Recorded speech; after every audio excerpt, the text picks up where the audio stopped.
There's this category of media I approach with a unique caution, because I fear that there is a type of guy that I am always at the very edge of being, and I absolutely never want to be. This guy type, the guys like me, is something a little shy of the default norm of the millennial male of my type, but still a broadly acceptable category. It's an archetype I'm afraid of becoming, someone sour and cynical about media in general, but only because I'm slightly superior seeming over my positions on all the nerd garbage I like being better than yours. I'm one of the good ones.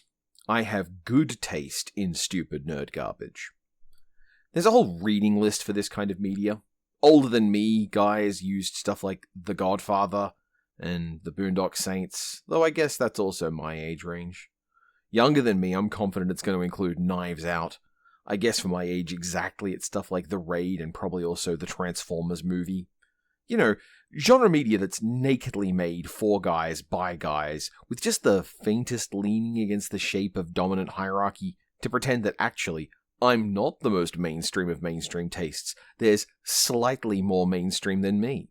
It's the same impetus that has guys who like Star Wars trying to act now like their Metallica t-shirt in high school made them a marginalized class.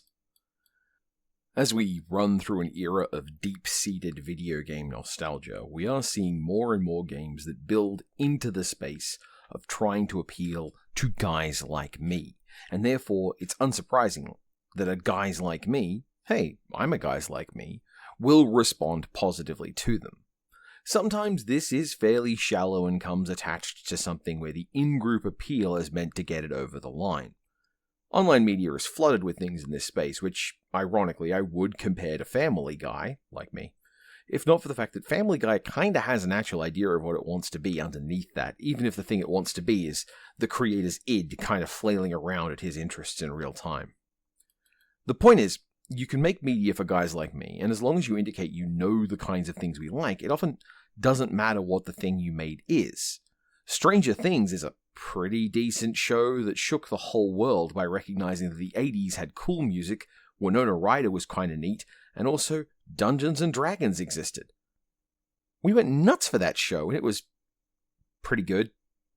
It was fine. It had the vibes, you see.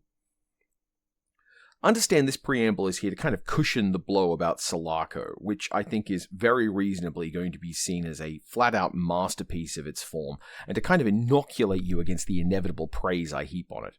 Because Selaco is a game that, in addition to being imaginative, fun, engaging, interesting, and polished to a mirror shine, is also a game with pop-out references to Fear, Doom, Resident Evil, Doom, Men in Black, Doom, Commander Keen, Doom, Half-Life, Doom, Back to the Future, Doom, Shadow Warrior, Doom, Better Call Saul, Doom, and even online detritus like the online FPS commentator Civi11, Notice Me Senpai, and 00's flash animations about the X-Men. This is a reference pool that could, annoyingly, probably construct a reasonable facsimile from first principles of me if you just found a way to leverage in Animorphs and Clarence Larkin's The Book of Revelation. And when you get this kind of referential soup detailing your world, it's often a sign of something without an identity wearing pieces meant to try and stitch one together out of other stuff. It's often a sign of a weak product that wants you to like it anyway because it doesn't know what it is. But Selaco is not a weak product. And it knows what it is. Talking about the identity of what Selaco is doing and how it works relies on a sort of depth of knowledge. And I'm just going to kind of avalanche some terms at you, but understand there are other people who are going to do more in-depth analyses of these as Selaco gains more attention. Because Selaco is something that has its own identity, and that identity is worth exploring. But okay. Selaco is a Doom engine game, kinda, built on GZ Doom, which is Doom the same way a chicken is a T-Rex, but setting aside that gap, it's still incredibly impressive and very cool to me, and I'm sure that if you're familiar with how Doom works, you might be shocked at the level of attention to detail it can put into its world. Doom is a game about 2D maps.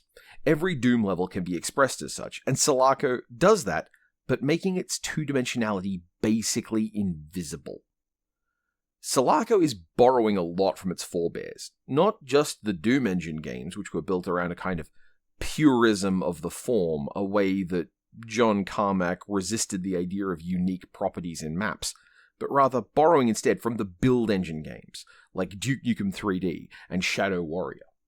One of the most common tricks was hiding levels on top of levels, where an invisible teleporter would move you from one map to another, which could create a feeling of three-dimensionality. It's a really well-done trick, but it's not the only expansion from the Doom playbook that this game brings to bear, and especially, it's not the only source of inspiration. You're gonna hear people compare the combat in Selaco to the combat in Fear. And unfortunately, I can't draw a meaningful comparison there because I've never played Fear. Doom combat is a very arcadey experience. Numerous games built on it, and many of them built on it badly. Hexen and Heretic, love them though I do, are not nearly as good at the varied flow-based puzzle of how Doom combat works, with its very limited pool of pieces. A lot of the time, Doom-style combat is about learning the weaknesses and strengths of your enemies and knowing which weapons and spaces are the best for dealing with them. There are weapons you are going to become familiar with based on overuse, and there are going to be weapons you forget about, but which have applications in specific monster situations. So, cacodemons could make open areas very dangerous even if you had a really good weapon like the super shotgun, but they struggle in long corridors, and the plasma gun and chain gun make them flinch constantly. So if the only thing you have to deal with is a single cacodemon, it might feel a bit like an artillery platform raining down fire on you, but also, it's not necessarily going to do a lot when you can just make it flinch constantly. Mixing up the composition of enemies around it might make that cacodemon no longer the most important thing you have to fight. Barons of Hell are challenging to lure out because they're kind of slow walking and they have a very good ranged attack that they can fling very aggressively, meaning that they'll not only be slow walking towards you, but they'll stop a lot while they're doing it and stop to attack you, meaning that they can block a doorway remarkably well, to the point where speedrunners call them meat doors. This structure of colourful, fast-moving pieces uses a pretty simple set of enemy instructions and creates the feeling of dealing with a wide variety of alien minds that aren't very smart because they don't need to be, because they don't care if they live or die. They are demons. They are there to kill you, and that's more important to them than whether or not any one individual member of the group is going to survive this. In Selaco, the combat is not about enemies who are easily differentiated from one another. Now, enemies do have hallmarks on them, and I'm sure that as I get better at the game, I'll be more familiar with who's doing what. But the signifiers are all reasonably subtle around the basic frame of a dude in armor, and that means that you can miss them while you're moving, especially if you're moving fast. They will flank and maneuver around you, but they do it without needing to have a detailed map of the space you're in. The levels are just designed so that moving towards you from multiple angles creates this kind of boxed-in effect. I would not be surprised to learn that the Selaco AI is simple, but a beneficiary of really good level design, and the rest, the impression of intelligence, is more about the enemy sound effect design, with how they bark updates to one another about the combat situation, where they can express pain and anguish not with a monstrous grunt, but with a discussion of one of the members of their team being hurt.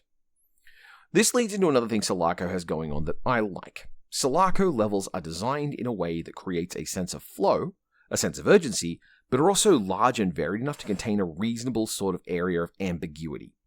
In Duke Nukem 3D, there was a problem of sorts with the way the levels tried to replicate parts or segments of real spaces. Duke Nukem 3D's aesthetic very much traded on this movie idea of being like real places, and the reality of those places was why it got to include what it got to include. You'd get a movie theater. That movie theater would have one screen that was solid and was broken with a rocket launcher. It would have a nuclear bomb strapped to the ceiling of the building. It had one ticket area, and it had a game arcade on the second story instead of out in the front area where you would want people wasting time waiting for movies. The realities of how large spaces looked is there in Duke Nukem 3D, but the way those spaces worked wasn't. A submarine was present in that game, but it was just one long room because a full-sized submarine is too big for that engine to make obviously a submarine.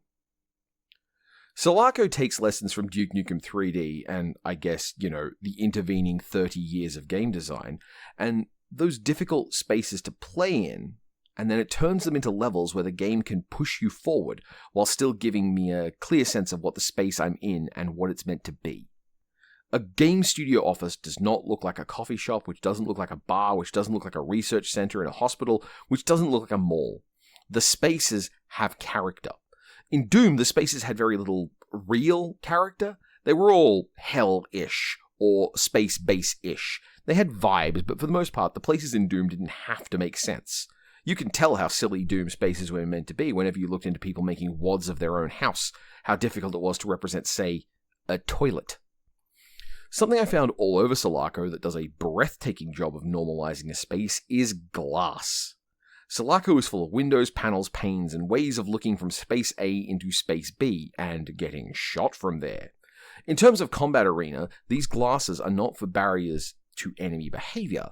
They're not going to save you or give you cover, but they are part of making a space people lived in shaped to their needs. Glass gives you privacy of sound while not giving you isolation from activity. Glass dividers in offices, shop front windows, glass dividers to set the flow of foot traffic.